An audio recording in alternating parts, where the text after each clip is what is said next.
Welcome to Shiz Who, your top spot for politics. This channel is at about 198 subscribers, so let's pump those numbers up.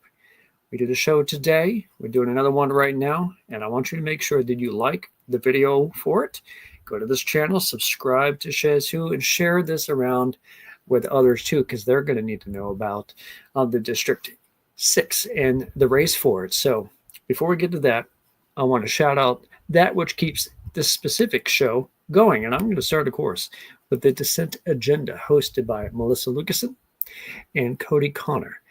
And that show's StreamYard account is the one that I am using to host Shiz Who. So I always want you to also get a chance to look at the Dissent Agenda on YouTube. They have great content. Look them up.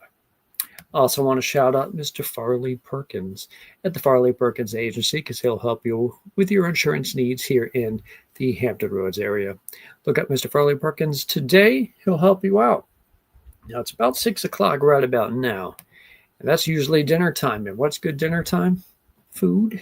That would be Miss Ellen's Homestyle and Barbecue Express's food, and there's great locations here in Portsmouth and over in Virginia Beach, right across from Regent University. So look up Ellen's Home Style and Barbecue Express and finish that off with a nice dessert from the ELG Sweet Boutique, which is also here in Portsmouth at 340 High Street. And don't forget my good friend, Mr. Seiko Varner, who started Positive Vibes Incorporated to help you with credit fixes, tax resolutions, help you out basically with money and budgeting. He's also a great DJ, so you can book him there. And he created the Hampton Roads Green Book, which is a fantastic application specifically to find Black-owned businesses in Hampton Roads. So look that up.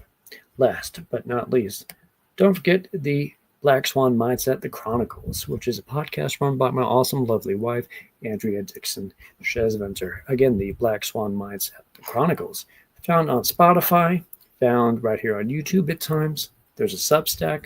Look it up and learn more. Okay, so this show is the second Shiz Who of today. It's a doubleheader, and it's a doubleheader of candidates who are running in Virginia's 6th district. And our guest tonight will be Peter Barlow. Now, Mr. Pete Barlow is a 10th generation son of the Shenandoah Valley. Of course, he's going to know the place like the back of his hand. He's been involved in local, state, national, and international service, bringing a wide-ranging perspective to a candidacy such as his. Notably, he's worked with FEMA for 5 years and seen the true trials and tribulations of disaster. He's even been one to help the environment. Pete worked for 6 years with the United States Fish and Wildlife Service. He was a teacher, environmental booster, and member of the Peace Corps while serving the Philippines. He's also worked for Virginia State Parks. Really great service. And on that note, I'm going to bring him onto the show right now. Mr. Peter Barlow, how are you doing tonight, sir? Hello, Conrad. Great to see you. I'm going to have to check out Black Swan and talk to Mr. Varner about getting my taxes done. Everything's getting more and more complicated every year, so I need some help. Oh, I would second that. Definitely hit him up, especially as we're getting into another tax season just a couple months away. That's right. Now, I like to do a little bit of some softball questions warming up. And I did a question earlier in the day with my guest because he's also running in your neck of the woods. So as you're running in the 6th District of Virginia, you know that area. I'm curious, do you believe Take Me Home Country Roads is a song that is about the state of West Virginia or sections of Western Virginia? I think it's about sections of Western Virginia. Talking about the Shenandoah River, only tributaries of the Shenandoah River and the main stem of the South Fork and the North Fork all run through Western Virginia. So either way, I think John might have been a little mixed up when he wrote some of those lyrics. Yeah, I've seen those memes on Facebook, and considering the candidacies today that have been on show or from that area, it was fun to ask. It's a very intriguing topic, and we're going to dive into more about that. It's a good icebreaker. We're going to dive in more about the district itself, Shenandoah area, right about now. You're a longtime resident. You're a generational family member to that part of Virginia. So, what are your favorite parts of the area? What are your favorite institutions and groups to associate with, businesses to hang out at? What is all the best parts about the 6th District to you? I love that question. Well, when I was at state parks, I got involved directing being a director on Lexington's section of the Soil and Water Conservation District board down in Natural Bridge. I think it's important that we maintain our natural resources, and that's always been my driving passion for this area, as well as the communities. We have amazing neighbors. No shade on anybody else's neighbors, but I think our neighbors here in the 6th District are really some of the best people I've ever known. And so I love the people. I love the places. I think that we have great industry here. We have a rich heritage of poultry co-ops and a lot of beef farming, stuff like that, that is really critical to the region, and it keeps everything beautiful. I'm trying to make sure that I advocate for maintenance of our farmland, maintaining farmland, keeping it in farms as much as we can, but then also wise growth wherever we can for affordable housing. So I think all that stuff's really important, and the region is rich in history and culture, and I think we should build upon that. Now, a good chunk of the questions I've prepared today are based on your history serving various forms of government services for the environment and protection therein. I think the best I know about the 6th District, back when I was mainly a kid and we would say travel to Illinois or West Virginia or something like that, that would be the part of Virginia we would go through in order to get to those other states. So things like Skyline Drive come to mind. Did you, when you worked for the Park Service, did you work for Virginia's state parks such as Shenandoah? Well, Shenandoah That's a National national Park park, is a if I national recall. park. I worked for Douthit State Park and Western Virginia State Park. So I was the biologist for all of Western Virginia State Parks, which included parks over in Amherst, James River State Park, Clater Lake State Park down Pulaski, and New River Trail State Park, and then Douthit. And I just loved the opportunity to drive around the state, working on small scale timber contracts, cutting down trees where we needed to, generating revenue where we could, but then also building trails and just making sure that people had public access to natural spaces. So I loved that work, and I love going back down to Douthit and hiking on the trails that I helped to build. It was really cool. And mentioned before, you worked for government, yes, but this is more of a political realm into the government here. So I'm curious what jump started your mindset into the political aspect of this. Did something instrumental happen, or did you kind of always have this bug? No, I've never been one to want to be a politician, but I have been living here paying attention for my entire life, looking at the politicians that we have, looking at the prospective candidates that we have, and I haven't seen anybody running or our current incumbent who is actually working on common sense regulatory or statutory reforms that we need. We need to have people who understand how government works and how to negotiate, build consensus among wide ideological divides. And I haven't seen anybody who has actually been doing that. So I was driven by really a passion to, I've been negotiating statutes, regulations, and policies, complex things at the government level for a long time. And vague platitudes about helping the poor or public access or conserving our natural resources don't make a whole lot of sense unless you understand how to actually get that work done. And I do. So that's what led me to this work. I really just want us to have real representation. And that is not what we have right now. Yeah, I'm not going to lie. I do happen to follow the Congressman, Mr. Klein, on Facebook. Follow you on Facebook, follow some of your opponents on Facebook in the primary. But today I saw a video that he had posted where he was just giving a speech about the alleged horrors of socialism, because that's all they wanted to talk about today was just make a condemnation of that. And like, there's probably better usages of time Holy as a cow. congressman than just to abstractly condemn socialism. I decided to make a comment on that Facebook. Good I'm for like, you. the actual school districts regarding like that, they operate under a socialistic mindset funded by Right. taxes, the government employees, government owned land, yada, yada. I don't know if he's going to respond to that, but in any case, you're right that there is could be better for people who are in that office in the sixth district. And before Right. I specifically get to you wanting to possibly give some criticisms to Well, Mr. Klein, hold that thought. oh, I go ahead. do I'm sorry. want to be like the money aspect of your run here, because I did read that since he has such establishment support, he's an incumbent, he's got a lot of big Republican money behind him. That's why you decided to start running early. Hmm. So, do you think that they could be a bit of a momentum to bring money and Democratic establishment support to Virginia's sixth? I don't know initially if they're going to do that because VPAP says it's strong Republican, but perhaps this past election might tell them, it's probably worth giving more shot in districts they didn't think were that possible if they just try a little harder. You make a great point, and we've been advocating for the fact that we do need for the Democratic Party to recognize that, hey, we swung on the aggregate towards the Democratic side 14.7% in this district in the election 2 weeks ago. It's an R+12 district, so if you do the math, this is something where we need to build on our momentum right now, and we are advocating for the Democratic Party to get involved and really invest here. Now, am I holding my breath thinking that they're going to do that?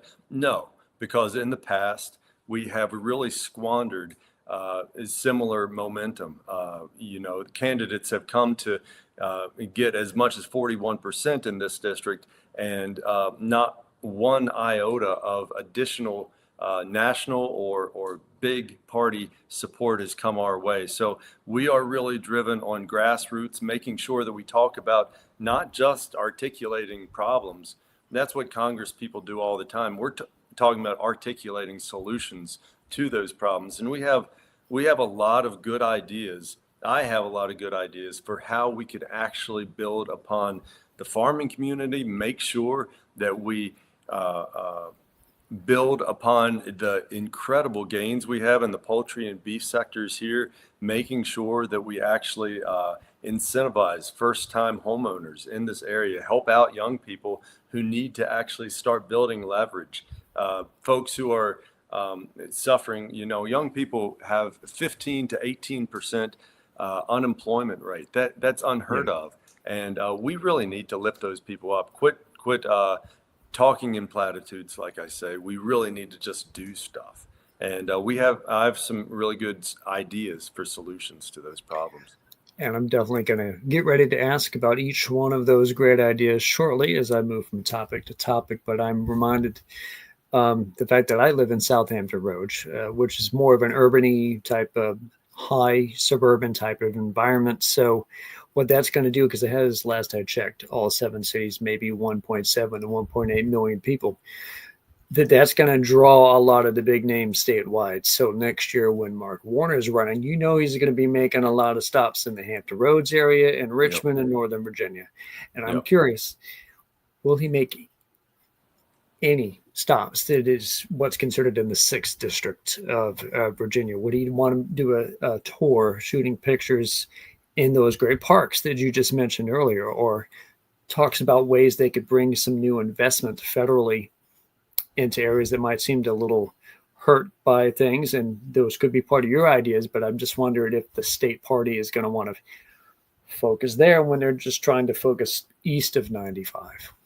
Hey, well, I certainly hope they spend time here, because he needs to. Our ecotourism potential here with the Shenandoah National Park, with millions of acres of national forest here, is critical. We need to. I mean, Shenandoah County has been really supportive of Senator Warner in the past. We've got 12,000 federal employees are in the 6th Congressional District. We have a third of the state's agricultural base is here in the Shenandoah Valley, raising billions of dollars of revenue for exports, for that economy.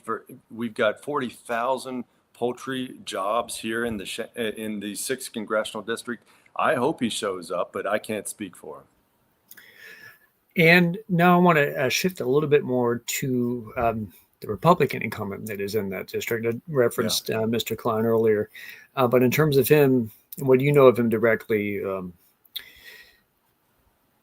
What are some of your main criticisms that you would like to lay toward the current incumbent of the 6th District? I don't know what he stands for by himself. I've only heard him tout the current administration's priorities. I have not seen real investments in our infrastructure, just basic things. I-81, 72% of fatalities on 81 are car truck interactions.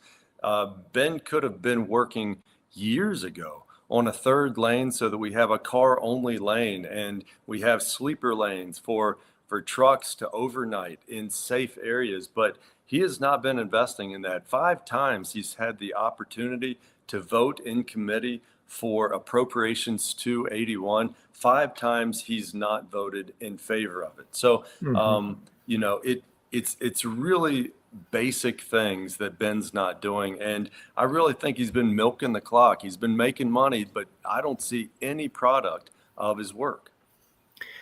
And I'm curious, if you become like an entrenched Republican establishment congressperson, for instance, in my neck of the woods, it would be, say, Jen Kiggins. Do you just fall in line more often with someone like Trump, in which case I'm reminded of how when he went out to when he was speaking on the fires in California at the start of the year, this is where he would brought up again how they should have been like raking the leaves in the forest. And is that something, do you think Ben Klein would take a second to be like, you're right, that's what Trump says, so it must be true? Or you, especially you, would know for a fact that that's not how that stuff works? I know for a fact that the FEMA has a FMAG program that's for rapid response when fires blow up and they've not been presidentially declared yet. We have preventative programs.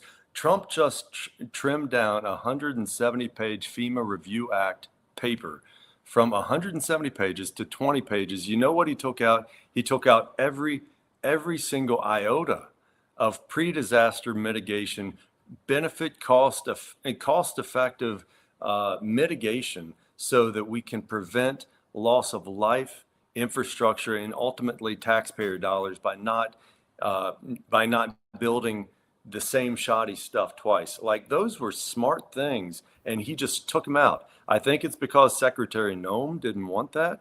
And, you know, these people are running our country into the ground. And I don't want to see that happen to the 6th District, where I've spent my entire life, and I know that we can do better. We know how to run things around here. We just need to have the investments and the leadership.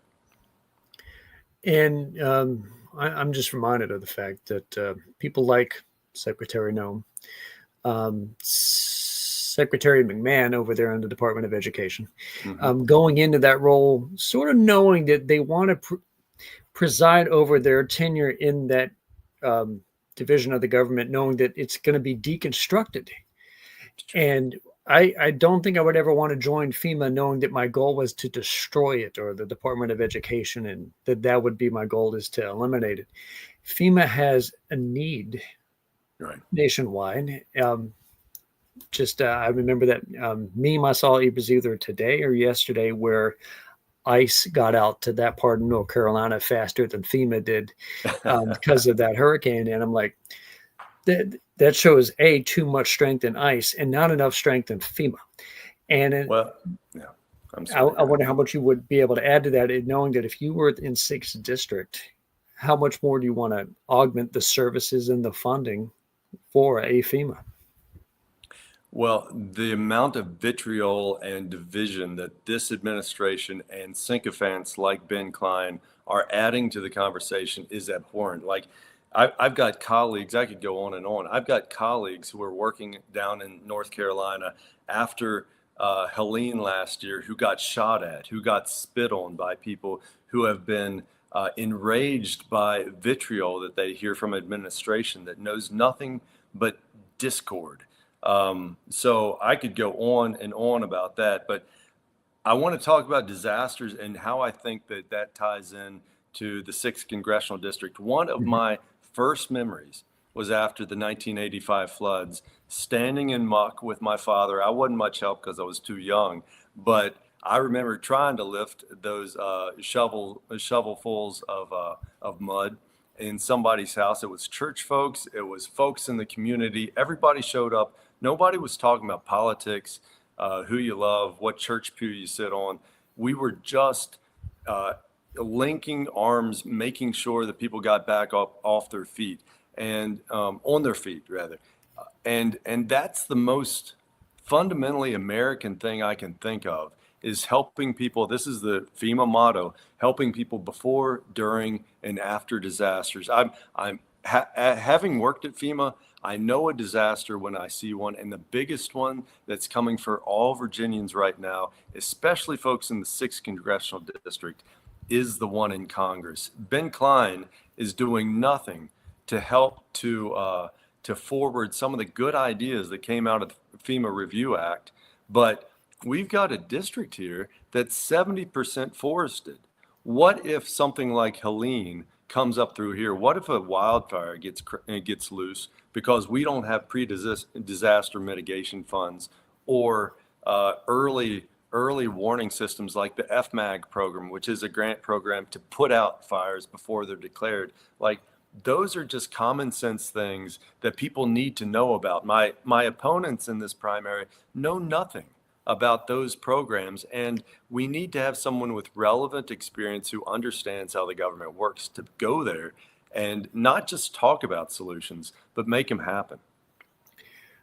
And I definitely encourage you to bring those ideas specifically to the primary and beyond.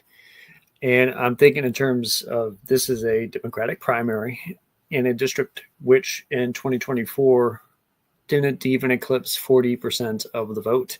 But I'm thinking there could be a different vibe, different momentum going into 2026. Is that something that you sense on your end? Oh, totally. Totally. I feel like people are motivated. People, you can just look at the numbers from a couple of weeks ago. The county that I'm in is historically very, very Republican leaning, but it swung 19 points towards the Democrats in the last campaign, or in the last election 2 weeks ago. So it can be done. We have momentum. We need to quit talking about redrawing lines in this district and just focus on that momentum and keep it going. Like you said before, we need to make sure that the national and state parties invest in our messages. We have the right messages. We have the right party.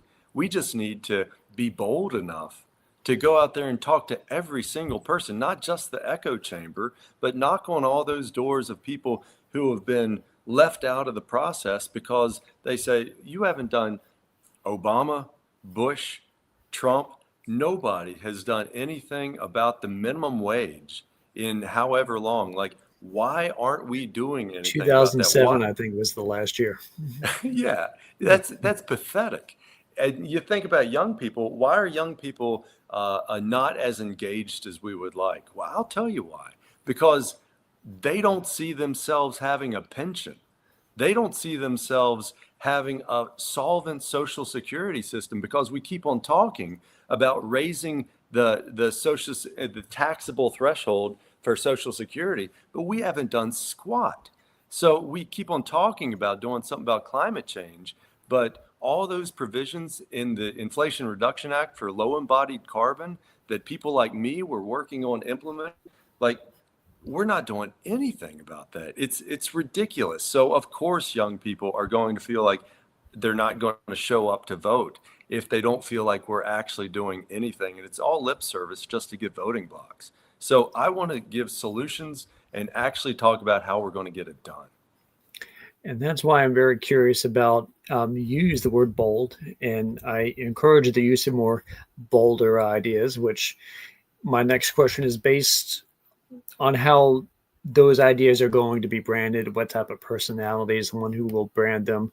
I don't want to lead you to an answer you don't want to give, but I want to be transparent with my show and to my viewers here Of that course. I'm more of a progressive Democrat. So, and in the world where there's Chuck Schumer Democrats, there's also Zarwan Mamdani Democrats, and there's a whole wide swath in between. So, I'm curious about yourself. Where do you view your vision on being a Democratic candidate?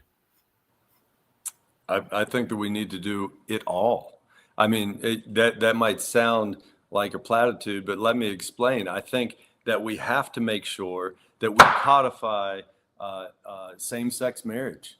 We need to make sure that we quit talking about court precedents that we can't depend on anymore. Look at what happened to Roe. We need to actually make sure that we lift up our folks who are being traumatized right now. Make sure that we pass the Dignity Act. That's an act that would shut down the border, make sure that we don't have illegal immigration occurring in unprecedented numbers, but it makes sure that we also are not vilifying people who are law-abiding folks just trying to make it through a crappy immigration system here. That's something that we could do right now, but instead, like you say, Congress spends its days talking about words, talking about socialism. What's that even mean? Are you talking about Mhm. you don't want free transit? Or are you talking about you don't want like let's talk real things here instead of these words, because it's all just pitting each other against our neighbors instead of talking about real issues. Like socialism means nothing until we actually talk about, okay, what do you not like? You don't like Medicaid? Well, if you're going to take away Medicaid, you're going to have a lot of people showing up at the ER with exacerbations of existing illnesses, needing intubation and hospital stays, that preventative care would have been pennies on the dollar. They would have saved, we would have saved so many tax dollars, but like we need to get real about what we're talking about here. It's wasting time and money at a time when we cannot afford that. I second a lot of that opinion. Now, I'm also reminded of the fact that even though I'm kind of a progressive, I still grew up watching shows like The West Wing. So my political nerdism with that at the time was a little bit seemingly liberal and centrist. Yeah. But there was a line from one of the episodes there where Bartlett really snarkily said that, yeah, far be it for a president to actually be smart. And here I am speaking with someone who has a lot of knowledge across a lot of different subjects. And one thing that will be very important, especially in Virginia, as much as any other state, is important environmental concerns and where those pressing needs are. And what I would like you to do is give out the most pressing ones that you see, that you are in Congress. What would be the foremost things you would want to be championing and advocating for in an environmental sense as a Virginia representative? Great question. One thing that keeps on coming up at a lot of these listening sessions that that I'm having around the 6th congressional district are data centers. We need to make sure that we invest in Department of Energy grants and incentives for renewables wherever possible. We need to think about geothermal to cool water down at those data centers before it goes back into surface streams. We need to think about if we have 1,000,000 square foot, which is the size of a couple going in District 6, 1,000,000 square foot data centers, we need to figure out DOE incentives to make sure that we have solar panels strewn across the top of that as much as possible. Like we need to maximize marginal space for solar wherever possible. We have a lot of rooftops and parking lots that could be covered before we're using up precious farmland that we need to keep in the hands of producers who know how to make sure that it is productive into the future. And I just think that that's really critical. I've spent my life working for tributaries of the Shenandoah River. First, I used to work on Black's Run. That is a tributary of the North River. I serve on the Friends of the Middle River now, and I started North River Friends just about a year ago. And all those organizations are critical because our water is essential. It's a shared resource, and we have USDA funding for best management practices for farmers and homeowners alike. But we need somebody in Congress who knows about those programs to actually advocate for and quit leaving money on the table. We have the money out there. We just need to make sure that we communicate that it's there. Right now, we don't have representatives in Congress who care about that. They're all either septuagenarians, they're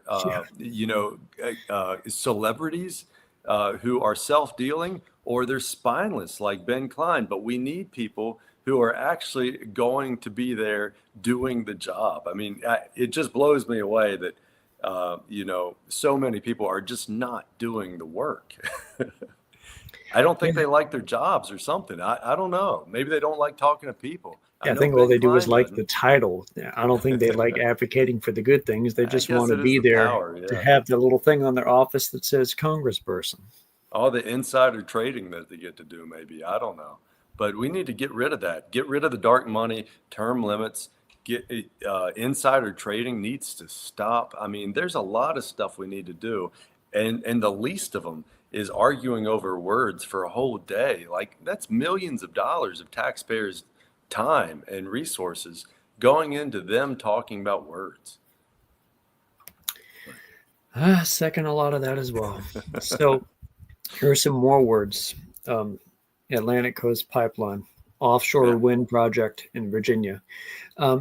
These ideas, these things, these great things to create energy, which could either create bad negative effects or good effects, set amongst the state government that has sort of wavered in terms of how much they care about addressing climate change and not. Speak to some of the pros and the cons and things you want to do as a representative in the 6th District for Virginia on, say, climate change type infrastructure. Well, I think that Congress needs to incentivize low embodied carbon materials. 80% of the embodied carbon in our construction sector is concrete, asphalt, and steel. We need to make sure that we incentivize low embodied carbon products so that we are actually building smarter and investing in net zero energy products. Those were things that I was working on at FEMA that got torched by this administration for what? It was just petty gamesmanship instead of thinking about the betterment of everybody in the country. So I don't know what would be Virginia specific. I think these would be things that we just need to implement everywhere. We do have a lot of offshore wind. I don't know the current estimates, but that's going to take transmission lines, and we're going to have to negotiate. How do you make sure that we do not infringe upon farmland when we're trying to make sure that we transmit all that energy? But with, right now, data centers utilize 4%. I was at Emergency Managers Conference this week. 4% of our grid infrastructure goes to data centers. That's scheduled to double in the next 5 years. 2030, it's going to double. We don't have that delta in our electrical grid. We need to figure that out because it's coming. And we need to quit talking about whether or not it's coming, not in my backyard, all this stuff. We need to actually talk about how to do it right and smartly. Are there ways to do this stuff underground so that we do not utilize farmland? I mean, are there ways to make sure that we're not just using up all the available water? How do we make sure to use gray water in some of these systems or something?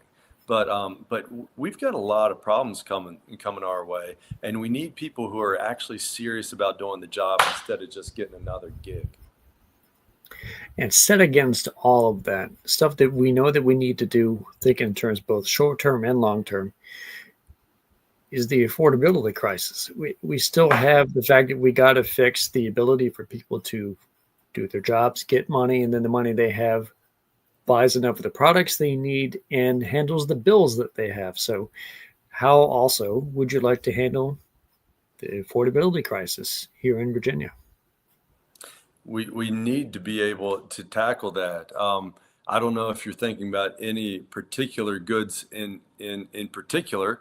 I think that if we look at our local supply chains, we in the Shenandoah Valley, for instance, one example is we have 130 dairies here in the Shenandoah Valley in the heart of CD6.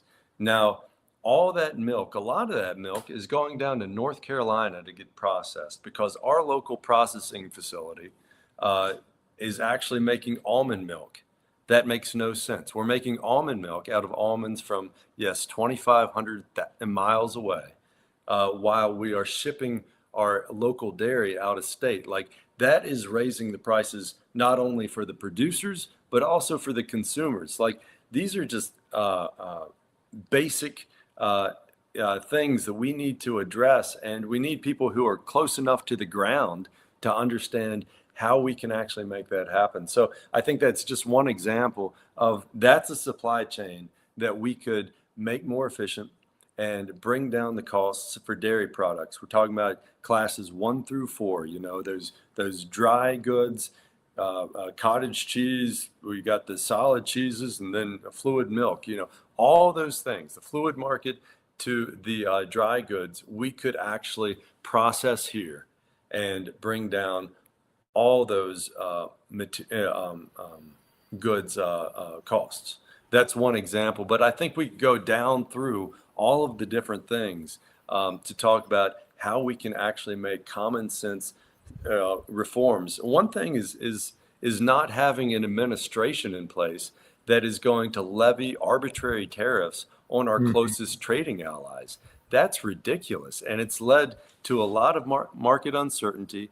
People are not hiring as much right now because they don't know what to expect. A small business owner doesn't know if their interest rates are going to go up or down. They don't know if their goods are going to go up or down. They don't know if their deltas are going to go up or down. So, of course, they're not going to be hiring as much because they don't know what to expect. And that's something that Ben Klein and his support of this administration, unquestioning support of this administration, is not doing anything to address. So those are just some things that I think we could really grapple with.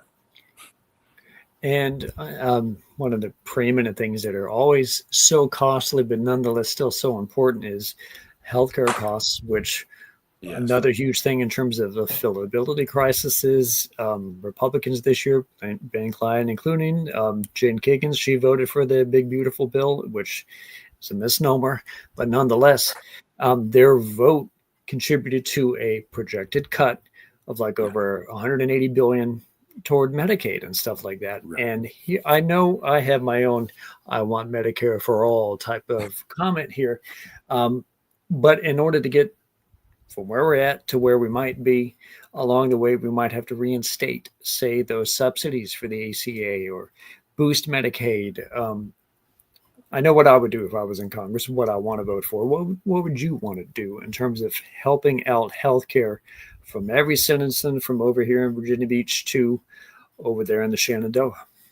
Well, there is a Medicare for All bill going through the House right now. It's got 106 Democrats behind it right now, and I would first thing I would get on that, and I'd make sure that people knew that I support that, because it makes no sense right now that we are facing a crisis where everybody who is on ACA benefits around this 6th congressional district are going to see their premiums increase to the tune of 300%.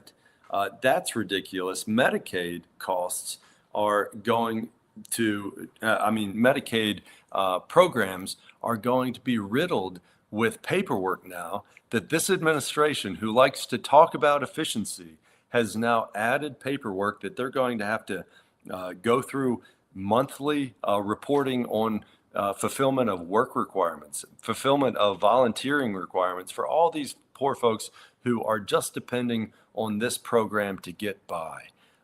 That's ridiculous. Ben Klein likes to say that he touted the $50 billion rural healthcare safety net program. Well, that's BS, Ben, because you took away $1 trillion and you gave us 50 billion that's going to be doled out over the course of 5 years to different states. Who knows if blue states are even going to see any of that? It's just a joke to say, I'm going to take away I'm going to take your dollar, I'm going to give you a nickel, and you should thank me. That's BS. So that's just one piece of this pie that is just galling to me, that people do not hold our representative accountable for. We need to get the word out, and we need to effectively communicate that with as many people as we can. And that's going to take investment from the state and national party. And like you said, I don't know if they're coming. If past is prologue, they're not, but they really should, because we've got momentum. We need to keep it going. So that's how I feel. And I should say, I've got a master's in nursing. My wife has a master's in nursing. She's dealing with folks every day who are Medicaid recipients around this great state. And we really need to help people out. Nobody asked to be making less than $21,500 a year, but that's the threshold for receiving Medicaid. So people act like they're gaming the system. Nobody games the system where they only walk away with $21,500 at the end of the day. That's a joke. So we need to be honest with people. And also pointing out the fact, I think today I read that the Trump administration is no longer considering nursing to be like a profession. Yeah. So, yeah, I'm going to have to, in that instance, lean it to your expert opinion on that. My master's was in sports management, so that's where that comes from. But I'm nonetheless curious, because I know in Big Beautiful Bill, again, I referenced that they sort of tried to make permanent these tax cuts from the previous administration of Trump. And here I'm thinking that I know there's a lot of things we should be thinking about doing on a federal level, which would require some spending. I'm not personally afraid of the spending, but I'm also curious about the taxation aspect and where you might want to lead as to what would you possibly think about tax cuts, say on a level that's closer to you and me, and tax hikes on someone who's, say, Elon Musk. Is that something you might want to try to reach out towards in terms of reforming in a better way? Because we referenced how Mr. Seiko might need to help us file our taxes, and that's just us way down here. So how would you want to change taxation if you can? Well, I think we need to address the lowest hanging fruit first. We need to have auditors who actually take care of the tax evasion that's going on right now. If we, the tax evasion is estimated to be $162 billion for the richest 1% in America right now. If we just had auditors, that's a great cost benefit. I mean, we just need to make sure that people are paying their fair share of what's already an unfair system for anybody making under, $75,000 a year. So I think it's just important that we make sure that everybody's paying what's currently required. Next, we need to look at making sure that people are still being taxed at reasonable levels. Nobody needs $1 billion. It's ridiculous. It seems kind of compulsive and like there's some psychology behind that I just don't understand. But why to think that people need $1 billion? I can guarantee you that Elon Musk, he might be smart, but Elon Musk did not work 10,000 times harder than somebody right down the road today at the PepsiCo factory. I mean, it's just ridiculous that we canonize people who are making $1 billion, who have $1 billion and stuff it all into trust funds. And we are vilifying people who are just trying to hold it together in this economy and are riddled with anxiety every night trying to figure out how they're going to make it all work. You know, half of the people in this country are one paycheck away from or one medical bill away from insecurity. I mean, I think that's really, really problematic. We need to talk about the fact that the ACA, as much as the GOP doesn't like the Affordable Care Act, well, it reduced the number of bankruptcies in the country. We saw bankruptcies plummet after ACA was enacted. Now that we're going to see premiums go up and people are going to be falling off of those ACA rolls, we're going to see, it's projected that we're going to see those bankruptcies go back up. Who pays for bankruptcies? The taxpayer. Like, we're going to have to pay for this one way or the other. We pay for it the cheap way, upfront, or we pay for it the expensive way on the back end after we see people really fall apart. And that's not what we should do to our neighbors. That's not what we do with our neighbors in the 6th Congressional District. And speaking of the neighbors of the 6th Congressional District, I would like to close out by offering you the elevator pitch that you would, if you were knocking on someone's door, you're starting off a forum in a hall to a crowd. How would you sell over 3 minutes why Pete Barlow is the choice not only for the Democratic primary, but in the general in 2026? Why vote for you? I think two things are critical to someone actually adequately representing the 6th Congressional District. A, do I understand this area and do I have roots here that demonstrate my dedication to neighbors and friends and organizations in this district? And B, can I do the job? A, I have been on the Soil and Water Conservation District. I've been on river boards. I've worked for the Community Services Board with people with addictions. I've given chest compressions to people dying in the hospital. I've stood at the bedside, and I've talked to people in their darkest hours and realized what's going on with a lot of people who are marginalized in this district. I have the street cred to show that I actually care about what I'm talking about and the people I'm talking to. Now, B, I've negotiated statutory provisions, regulations, and policies. I've built consensus. I've built a lot of consensuses or consensus with a lot of different groups during my time at the federal government, and I've drawn up small scale timber contracts and done prescribed fires in Virginia state parks. I love this land. I love the people, and I actually love finding solutions and actually feeling my way through that really tedious process. I think it's interesting. It's compelling to be able to get people who don't think they agree, get them in a room and give them a couple of hours, and they do. And that's how it is with our neighbors. If we just get out there and talk to folks, we're being brainwashed by this system telling us it's a duopoly and we're enemies of each other. We ultimately have a lot more in common than we do separately. And unfortunately, the algorithms and the pundits are making money off us thinking that we're not on the same team. We are on the same team.